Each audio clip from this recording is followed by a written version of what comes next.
आपको थोड़ी सी गलतफहमी है। अगर वो आप ऐसा सोचते हैं कि मुस्लिम उनके साथ हैं, तो अगर बिहार के पर्टिकुलर वोटर की बात करें तो सारा का सारा सब परेशान है वहाँ पे। लेकिन किसी मुस्लिम नेता ने, विधायक ने, सांसद ने इस्तीफा नहीं दिया जेडीयू से।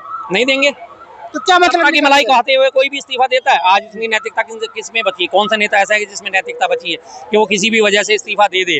उन्हें पता है जब तक हम सत्ता में हैं मलाई खा सकते हैं, सत्ता से निकलते हैं हमारे को कोई नहीं पूछने वाला। इसलिए ना कोई इस्तीफे होते हैं, ना कोई त्यागपत्र होते हैं, किसी भी किस्म से कोई अपनी सत्ता नहीं छोड़ना चाहता। अब जब चुनाव आगे, जब जनता ही उन्हें बाहर का रास्ता दिखाएगी तभी वो बाहर होंगे, वरना कोई बाहर नहीं होने वाला। वक्फ बोर्ड पे सबने देख लिया उनका। अब वक्फ बोर्ड पे देखने के बाद अंदर ही अंदर जो है फैला हुआ है, मुस्लिम समुदाय में फैला हुआ है कि हमारे वक्फ बोर्ड की वजह से अंदर खाने में हमारे को कमजोर करा जा रहा है, और इस वजह से नीतीश कुमार जी उसके जो है अभियुक्त हैं। अगर बिहार में मुस्लिम समाज नाराज होता है तो जो विधायक है, चुनाव अभी सर पे है, तो छोड़ के भागता मुस्लिम समाज? नहीं भागे जी, कोई भी नहीं भागेगा। जब तक सत्ता है तब तक वो रहेंगे, आखिरी दम तक रहते हैं। इस तरह से इस्तीफे देने से होने वाला तो कुछ है नहीं। आज वो 4, 10, 20, 50 इस्तीफे दे देंगे, कुछ भी नहीं होने वाला। अल्टीमेटली वो अपना जो है विधायकी का जो रौब-दाब है वो खत्म कर लेंगे। आने वाले टाइम में जो उनको सुविधा मिलती है, आने वाले 4-5 महीने तक जो उनको गाड़ी और मिलती रहेगी, पेट्रोल मिलता रहेगा, भत्ते मिलते रहेंगे, उनसे तो दूर जाएंगे। इसलिए वो नहीं छोड़ेंगे, वो छोड़ेंगे उन्हें जनता ही बाहर निकालेगी। अगर वो जनता के मुंह पे जाएंगे, आप देखिए आने वाले चुनाव घोषणा होते ही फिर देखना आप कैसे त्यागपत्रों की झड़ी लगेगी। चुनावों की घोषणा होने दीजिए बस वहाँ पे। अभी जब तक घोषणा नहीं होती सब ऐसे ही लेंगे, सभी मौज लेंगे। मतलब सांसद हो या विधायक हो, सभी चुनाव की घोषणा का इंतजार। बिल्कुल बिल्कुल, सत्ता की मलाई खाने में कोई पीछे नहीं है। सत्ता की मलाई सब खाना चाहते हैं, और जब तक सत्ता की मलाई का स्वाद आ रहा है कोई भी उस मलाई के स्वाद को छोड़ेगा नहीं। राहुल गांधी की विचारधारा अलग, तेजस्वी की अलग, कैसे मैनेज होगा? नहीं, इन दो आप कहते हो कि विचारधारा अलग है, मैं कहता हूँ विचारधारा बिल्कुल एक है। तेजस्वी यादव वो भी पिछड़ों की बात करते हैं, दलितों की बात करते हैं, अल्पसंख्यकों की बात करते हैं। राहुल गांधी भी समाज के निचले से निचले तबके को लेकर साथ चलने में विश्वास रखते हैं, हर एक लोगों में वो बात रखते हैं।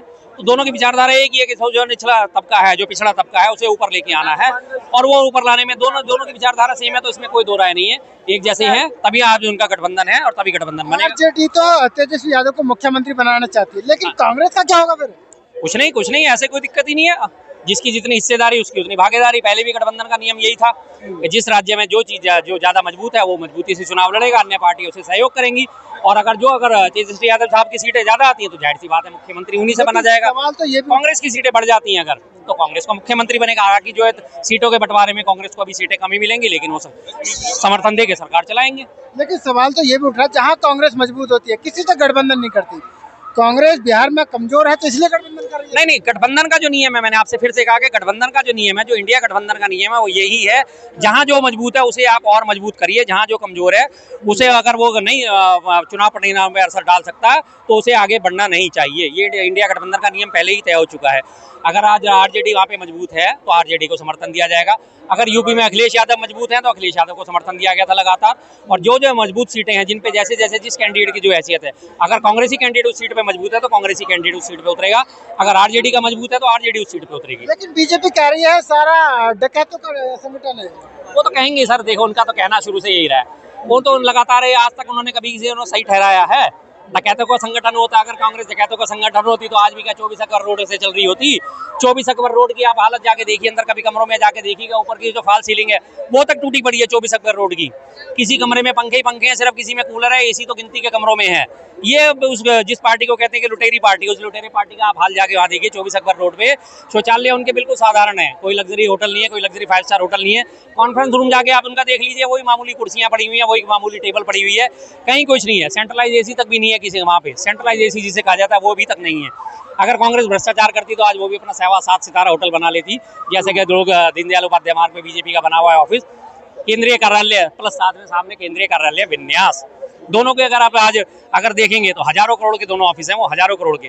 और अगर पूरे देश की बात करी जाएगी तो देश के 568 जिलों में आज जो है भाजपा अपने ऑफिस बना चुकी है, और हर ऑफिस की लागत जो है वो 100 करोड़ से ऊपर की है, 100 करोड़ से ऊपर की।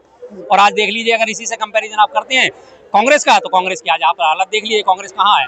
कांग्रेस वही 24 अकबर रोड में बैठी हुई है। क्या लग रहा है? पंखे भी नहीं है, कुर्सियां भी नहीं है, कूलर भी नहीं है, ढंग के एसी भी नहीं है, छतें उखड़ी पड़ी हैं, अंदर सफेदी नहीं है, कोई दिक्कत नहीं, चल रही है, सरकारी इमारत में चल रही है। काश अगर कांग्रेस ने भ्रष्टाचार करा होता तो वो भी 7 स्टार होटल में होती। क्या लग रहा है नीतीश कुमार का ये आखिरी चुनाव है? बिल्कुल आखिरी, बिल्कुल आखिरी है। इसके बाद वो किसी लायक नहीं बचेंगे, क्योंकि ये खासियत है भाजपा की, भाजपा ने कोई ऐसा सगा नहीं जिसे भाजपा ने ठगा नहीं। और वो भाजपा के साथ उन्होंने जो पींगे बढ़ाई है, अपनी गठबंधन के साथ उन्होंने अपनी सरकार चलाई है, अब वो केंद्र के साथ भी अपरिहार्य हो जाएंगे, और पंजाब ये बिहार से उनका सुपड़ा साफ होगा।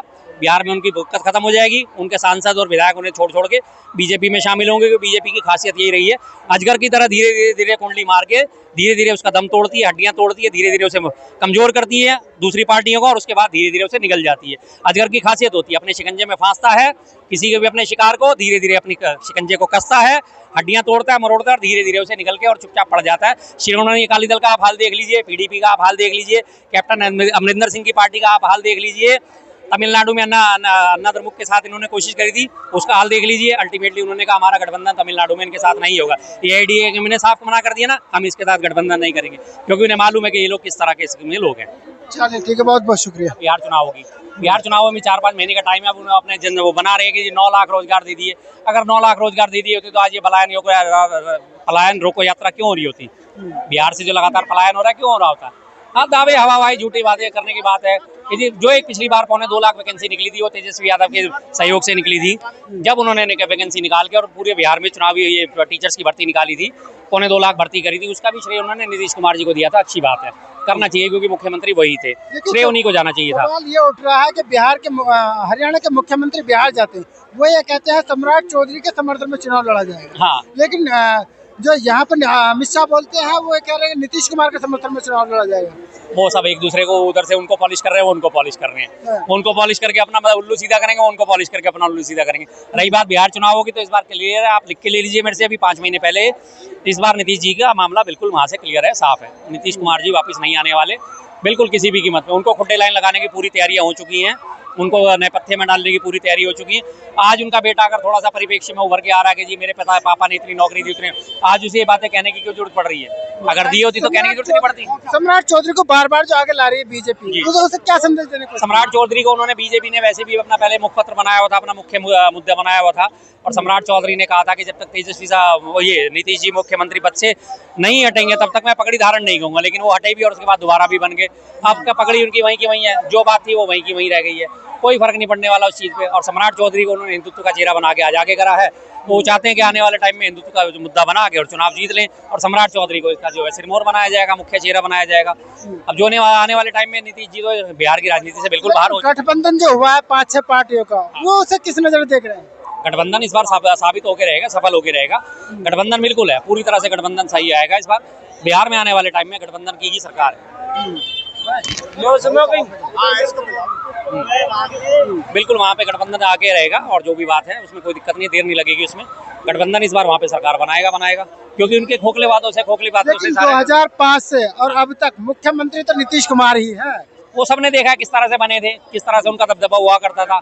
2005 के बाद से आप बात कर रहे हैं, उसके बाद से बनने शुरू हुए थे। 9 बार अब तक बन चुके हैं, लेकिन कैसे बने सभी जानते हैं, कभी ऐसे कभी वैसे। 145 सीटें हुआ करती थी उनकी विधानसभा में, घटते घटते 75 पे आए, 75 से घट के आज 45 पे रह गई हैं। कितना उनका गिरावट हुई है। आने वाले टाइम में वो भी धीरे धीरे खत्म हो जाएंगी, उनके बाद खत्म होगी राजनीति, उनकी खत्म। जनाधार है उसकी वैल्यू नहीं समझते आप? सर सबकी वैल्यू सबकी समझते हैं, लेकिन टाइम आने के बाद हर एक का जनाधार गिरता है। ज्योति बसु पश्चिम बंगाल में 25 साल तक लगातार मुख्यमंत्री रहे थे।